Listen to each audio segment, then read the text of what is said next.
পরিকল্পিতভাবে চিকিৎসা ব্যবস্থাকে ধ্বংস করার যে পায়তারা, তার একটা অংশ হতে পারে। আমরা সেই ভাইকে আমাদের সংসদের বিরোধী দলীয় নেতা এবং বাংলাদেশ জামায়াতে ইসলামীর আমির ডাক্তার শফিকুর রহমান দেখে এসেছেন, এবং আমি স্যারকে সংক্ষিপ্ত ব্রিফ করার জন্য অনুরোধ করছি।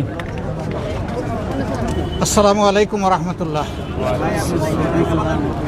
আমরা সবাই জানি যে আজ থেকে 2 দিন আগে শরীয়তপুর সদর হাসপাতালে একটা দুঃখজনক ঘটনা ঘটেছে। একজন রোগী চিকিৎসা নিতে এসেছিলেন, তিনি মূলত হার্টের রোগী ছিলেন। তাকে যে অবস্থায় আনা হয়, সেখানকার ডাক্তাররা অনুরোধ করেছিল ঢাকায় নিয়ে আসার জন্য, কিন্তু রোগীর পার্টি যারা, তারা এটাতে রাজি হননি। তারা চেয়েছেন ওখানেই চিকিৎসা নেবেন। তারা বলেছিলেন যে এই রুগীকে এখানে ম্যানেজ করা কঠিন হবে, আমাদের সব ফ্যাসিলিটি নাই এখানে। বলছে না, এখানেই চিকিৎসা হোক, আমরা এটা চাই। তো তাদের পীড়াপিড়িতে সেখানে চিকিৎসা হয় আমরা যতটুকু জানি, এবং একটা পর্যায়ে রুগী মারা যান। ইন্না লিল্লাহি ওয়া ইন্না ইলাইহি রাজিউন। আমরা দুঃখ প্রকাশ করছি, যিনি মারা গিয়েছেন তার তো কোনো দোষ নাই। আল্লাহ তাকে ক্ষমা করুন, আল্লাহ তাকে জান্নাতের মেহমান হিসাবে কবুল করুন। কিন্তু পরবর্তী পর্যায়ে দেখা গেল যে রোগীর যারা আত্মীয় স্বজন, তারা একটু অন্যরকম আচরণ করলেন, এবং যেই ডাক্তারটা তার সমস্ত যোগ্যতা অভিজ্ঞতা দিয়ে চিকিৎসা দিল আন্তরিকভাবে, তার উপরেই তারা আক্রমণ করে বসলেন, এবং তাকে এমনভাবে আক্রমণ করলেন যে মেরে ফেলার উপক্রম হলো। আমরা এই ঘটনাটার নিন্দা জানাই, এটা উচিত নয়। এইভাবে চিকিৎসকদের যদি তাদের নিরাপত্তা বিঘ্নিত হয়, কোনো চিকিৎসক তো কাজ করতে পারবে না। আর চিকিৎসকরা কাজ না করলে সাফারিংটা হবে জনগণেরই। তা আমরা এই ঘটনার অবশ্যই তদন্ত চাই, এবং এটার বিচারও চাই। এই ধরনের অবস্থা যাতে আর না ঘটে। কিন্তু যে লোকটা দুনিয়া থেকে চলে গেছেন, মারা গেছেন যিনি, তার জন্য আবারও আমরা দুঃখ প্রকাশ করি, আবারও তার জন্য মাগফিরাত চাই। তার আত্মীয় স্বজনের ধৈর্য ধরা উচিত ছিল। ওনারা কেমনে বুঝলেন যে চিকিৎসা ভুল বা শুদ্ধ?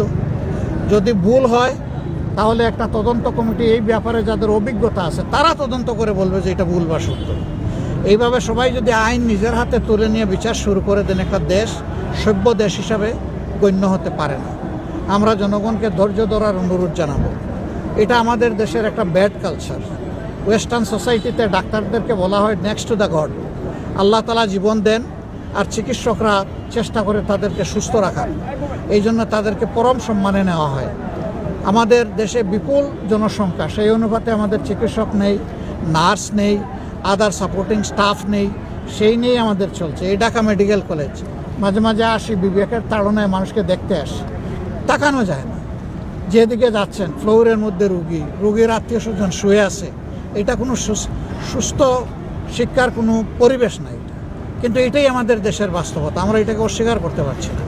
এর কারণ হলো যুগ যুগ ধরে দেশের শাসনভার যাদের হাতে ছিল, তারা তাদের দায়িত্বটা পালন করেননি।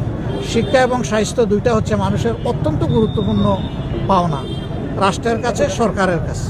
এটা অবহেলিত থেকেছে, লুটপাট হয়েছে, দুর্নীতি হয়েছে, দলীয়করণ হয়েছে, দলীয় আনুকূল্যে সব কিছু চলেছে। এই জন্য কোনো শৃঙ্খলা ফিরে আসেনি। আমরা সরকারের কাছে দাবি করব যে এই দুইটা খাতে, শিক্ষা এবং স্বাস্থ্য, বিশেষ করে স্বাস্থ্যের খাতে, মানুষের জীবনের শেষ ঠিকানা হইল হসপিটাল। এই জায়গাটা যেন মানুষ এসে স্বস্তিদায়ক অবস্থায় পায়। তবে আমরা একটা ফেয়ার সোসাইটি চাই। এইভাবে দেশ চলতে পারে না ভাই, এই জায়গায় হাত দিতেই হবে। আমাদের অঙ্গীকার ছিল, আল্লাহ যদি দেশ পরিচালনার দায়িত্ব আমাদেরকে দেন, তাহলে এই খাত এবং শিক্ষা খাত, এই দুইটা খাতকে আমরা সবচেয়ে উপরে অগ্রাধিকার দেব। তো সেদিন কখন আসবে? যেদিন আল্লাহর ফয়সালা হবে। আপনারা যারা এখানে এসেছেন, আমাদের এই কথাগুলো জাতির কাছে পৌঁছে দিবেন। যে ভাই আহত হয়েছে, আমরা তাকে দেখেছি। এই ভাইয়ের নাম হচ্ছে নাসির ইসলাম। তিনি সদর হাসপাতালের চিকিৎসক ছিলেন শরীয়তপুর জেলার। তার জন্য আমরা সুস্থতার দোয়া করেছি, তার প্রতি আমরা সহানুভূতি প্রকাশ করছি। তার মা এবং স্ত্রী এখানে উপস্থিত ছিলেন। আপনজনের এই কষ্ট দেখে যে কারোই কষ্ট লাগবে। যেই সন্তান মা পক্ষ থেকে উপহার দিয়েছিলেন এই সমাজকে, যে আমার সন্তান সমাজের পাশে থাকবে, চিকিৎসা দেবে, আজকে সেই সন্তানের চিকিৎসা নিতে হচ্ছে কিছু অসহিষ্ণু মানুষের অপরিণামদর্শী উচ্ছৃঙ্খল আচরণের শিকার হয়ে। এটা খুবই দুঃখজনক। আমরা আবারও এটার নিন্দা জানাই। এটা হওয়া উচিত নয়। এটা হলে কোথাও স্বাস্থ্য ব্যবস্থার যেটুকু আছে, এইটাও টিকে থাকবে না, এটাও শেষ হয়ে যাবে। আপনারা সবাই ভালো থাকবেন। আসসালামু আলাইকুম।